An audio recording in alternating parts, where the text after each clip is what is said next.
Sakal Gunaarnavasya Vande Guru Sri Charanaravindan.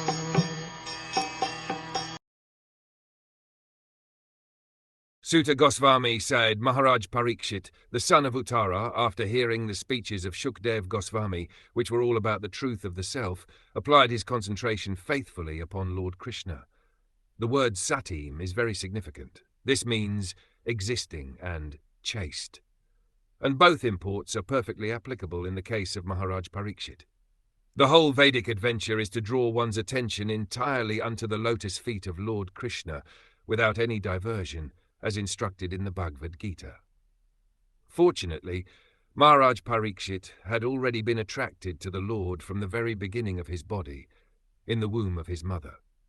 In the womb of his mother, he was struck by the Brahmastra atomic bomb released by Ashvatthama, but by the grace of the Lord he was saved from being burnt by the fiery weapon, and since then the king continuously concentrated his mind upon Lord Krishna, which made him perfectly chaste in devotional service. So by natural sequence he was a chaste devotee of the Lord. And when he further heard from Srila Shukdev Goswami that one should worship the Lord only and no one else, even though full of all desires or desireless, his natural affection for Krishna was strengthened. We have already discussed these topics.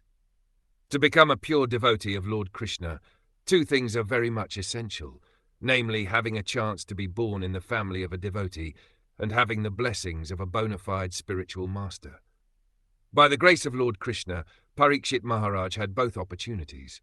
He was born in a family of such devotees as the Pandavas, and just to continue the dynasty of the Pandavas and show them special favor, the Lord specifically saved Maharaj Parikṣit, who later on, by the arrangement of the Lord, was cursed by the boy of a Brahmin and was able to get the association of such a spiritual master as Shukdev Goswami.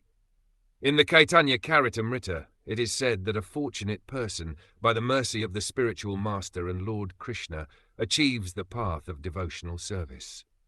This was perfectly applicable in the case of Maharaj Parikṣit.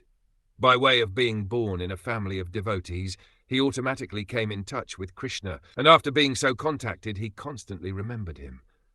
Consequently, Lord Krishna gave the king a further chance for development in devotional service by introducing him to Shukdev Goswami, a stalwart devotee of the Lord with perfect knowledge in self-realization. And by hearing from a bona fide spiritual master, he was perfectly able to concentrate his chaste mind further upon Lord Krishna, as a matter of course.